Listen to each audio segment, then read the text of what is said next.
Chapter 8, In the Blink of an Eye. Squirrels slumbered in warm nests of dry grasses, but their piece of the world was tilting toward winter, and the air outside turned icy. Filmy dew stiffened into frost around each leaf and twig. When the sun rose, the frozen crystals sparkled like millions diamonds, but only for a moment. Sunlight melted the diamonds into water, and the frosty air lost its bite. The autumn trees glowed golden. Around the grove, creatures of the night grew drowsy, blinked, and closed their eyes. The creatures of the day woke up, felt a little hungry, called out to one another. As Jed awoke, his dreams evaporated. They left behind a sticky feeling, but he willed it away. He counted his blessings on his fingers. Number 1, not eaten by the hawk. Number 2, landed in a foreign but friendly country. Number 3, there is food. He had 2 fingers left, but that was enough, he figured, for starters. There was a chattering close by, and Jed listened, getting his ears used to the reddish accent again before jumping into the day. He soon realized that they were talking about him. Anyone can escape from a hawk. Well, there is a thing I haven't heard before, said a high and scratchy voice. Are you thinking it's true then? Said another lower voice. Well, and if there may be, he should be king or summit, said the first. Teller of tales, maybe, said the second. King or summit like that, said the high voice. Governor, maybe, or hero.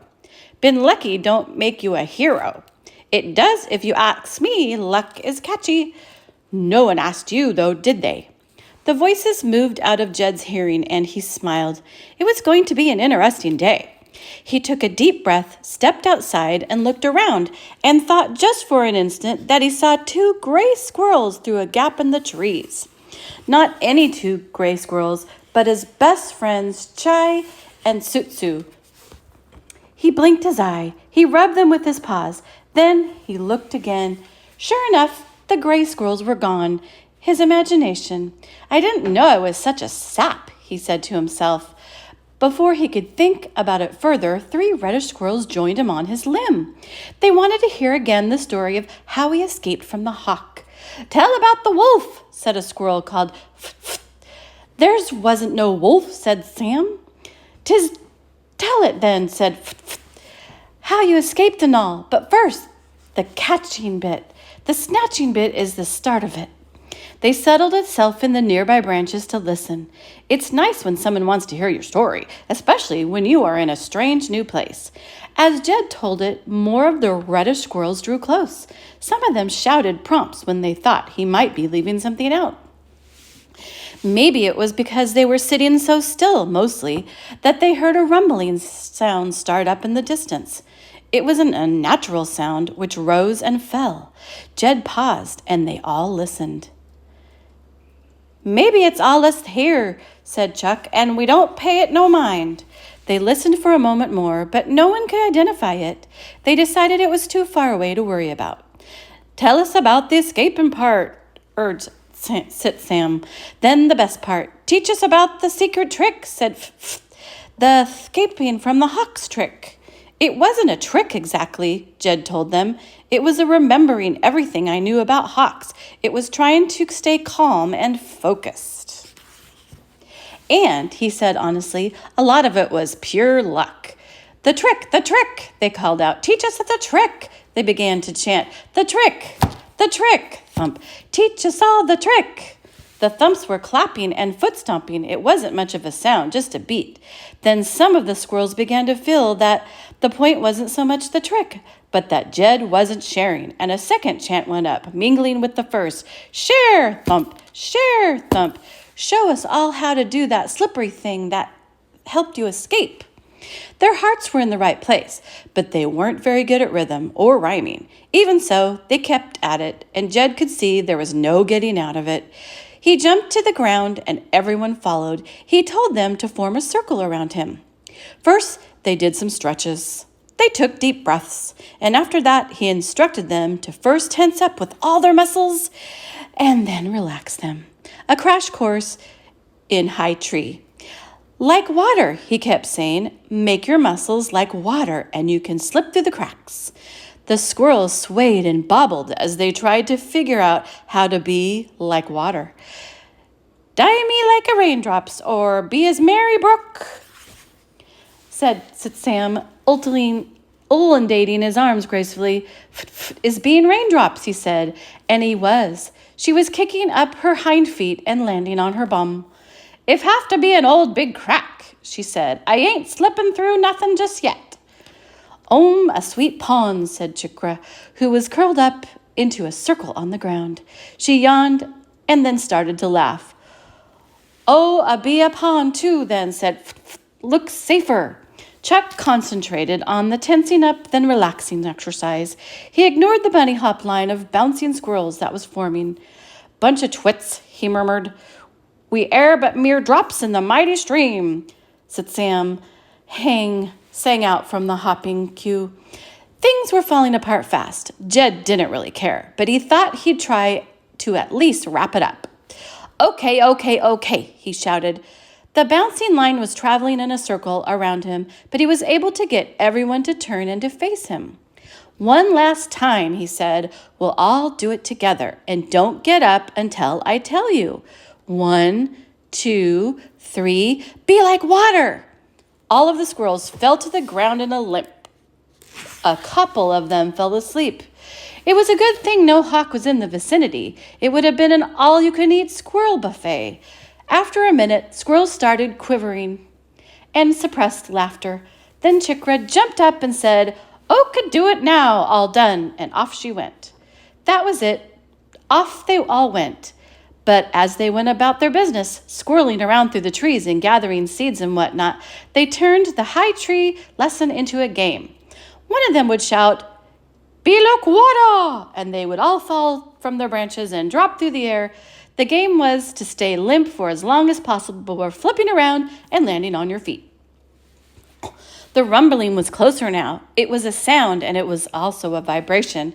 It was like thunder, except it didn't start and stop. It just kept going. It did go up and down, sort of. No one knew quite what to make of it. The conversation about it happened in passing bits and snatches. Some squirrels wondered if it was an unusual type of weather on the way, maybe a storm. Others favored the idea that it was a horrible beast of some kind.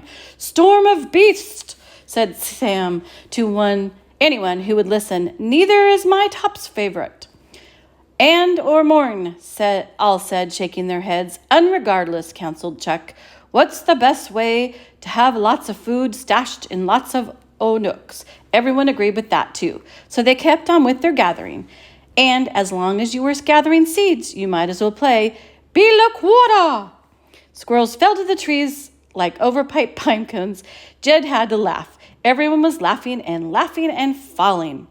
Meanwhile, a little earlier and a little ways off, Satsu and Chai had crawled from their makeshift dray. Bits of seeds and stems littered their fur.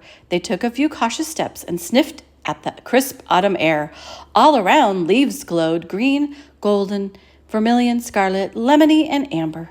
Far above was a hazy blue sky. The morning was glorious. And yet, said Chai, something doesn't feel right. It's just that we're not at home, said Satsu. I don't know, said Chai. I think it's more than that. Like, what's with the rumbling noise? I don't know, said Satsa. Maybe it's just does that here. I don't like it, grumbled Chai. He was cranky. He had expected Satsa to wake up and realize it was time to go home. Instead, she was all fresh and ready to go on. Lighten up, she said. I am hungry, though. Let's find some breakfast. She plucked one of the seeds clinging to her fur, popped it in her mouth, and made a face. Bleach! Don't eat this kind, she said, pulling another one off and holding it up for Chai to see. She took her paw to get rid of it. It had a little barbs that helped it stick to things like fur. They headed down into the underbrush to search for food. What they wanted was nuts, specifically acorns, but it seemed this wasn't an oaky part of the forest. So they foraged for seeds and they found some dried up berries. Maybe you have to have had the experience of waking up in a place where breakfast is different from what you are used to. Let's say your traditional breakfast food was leftover pizza, and you wake up there where they eat hard-boiled eggs or seaweed or oatmeal or termites or vice versa. It can throw you off. So Chai and Setsa found some food, but there was a part inside each one of them. It was the mouth, the taste buds, stomach-wise. They were fine. That was still waiting for the acorns to arrive. And the rumbling noise, it was bothering them, both of them, no matter what Setsa said. Nevertheless, they began their search. Yesterday, they had at least had something to aim for. Now, it was hard to know where to begin. They climbed to the closest tree and made their way along through first bough, scanning to the right and to the left. The branches were strangely empty. "I wonder where all the squirrels are," said Setsa. "Someplace with better food is my guess," said Chai. And then, without warning, he came to a halt. Setsa nearly crashed into him. "Where are you doing?" she said. "Why did you stop?" "Look," he said softly, "I found where all the squirrels are." Setsa followed his gaze to a strange and fearful sight. "Oh," she gasped. Looking down through a gap in the foliage, they saw a circle of squirrels flying lifeless on the earth below. Their light bellies faced up, their paws were in the air. There was no blood. There was no signs of a fight. "What do you think?" said Chai. "Bad mushrooms, maybe?" "I guess we'd better be careful what we eat," said Setsa. She remembered their weird breakfast. "How do you feel?" she asked. "Okay," said Chai, "so far." They turned away from the horrible scene and moved on. Before long, squirrels began to appear in the trees. These squirrels seemed very much alive. They were smallish and reddish, and it was hard to make out what they were chattering about. Then all at once, one of them shouted something about water and fell along with his companion from the tree. Then it happened again and again. The two friends exchanged glances. "I think we better be careful what we drink too," said Setsa. "At least it should be easy to spot Jed," she thought to herself, "since he is gray and there are so many red ones." And, as if her thought had made it happen, a gray squirrel darted across the branch a few yards ahead of her. "Jed!" she cried out. The gray squirrel froze. He knew that voice, but he was sure his homesick imagination was playing tricks on him. He told himself he would not even look. He took a step forward and whisked his tail, a nervous gesture. That did it. Setsa knew that tail whisk like she knew her own paw. "Jed!" she called again. "It's me! It's Setsa!" Jed could not help himself. He turned and looked and saw not only Setsa but Chai. 3 hearts jumped for joy. 3 pairs of shiny black eyes looked from one another in happy disbelief. They started towards one another, but at that instant the rumbling, which had been growing even louder and closer, exploded into an ear-splitting racket of grinding and whining and cracking. And before they could step onto the branch that crossed between them, it shuddered, then dropped right out of sight. Fell to the earth with a crack and a thud. Another higher branch fell, then another. By the time the 3rd branch fell, they were gone, turning, running, like every nearby creature, running, flying, creeping, whatever they had to do to get away from whatever it was. No one stopped to see if the noise was storm or beast. There was only scattering as chunks of trees fell through the air, scattering to where your ears were not blasted, to where the forest still held together. They scattered with no thoughts of anything, of any other creature, friend, or foe, no thought but escape. Behind them, the tremendous racket went on. It was as loud as a thunderclap, but a thunderclap is brief. It's there and gone. This loudness moved in and stayed, and it was taking the forest apart piece by piece. The friendly tangles of the grove were slashed out of the air, leaving a great raw emptiness amid screams of flashes of silver. Homes and highways crashed to the ground, where they piled up in heaps of wreckage. There was nothing to do but run, escape, scatter.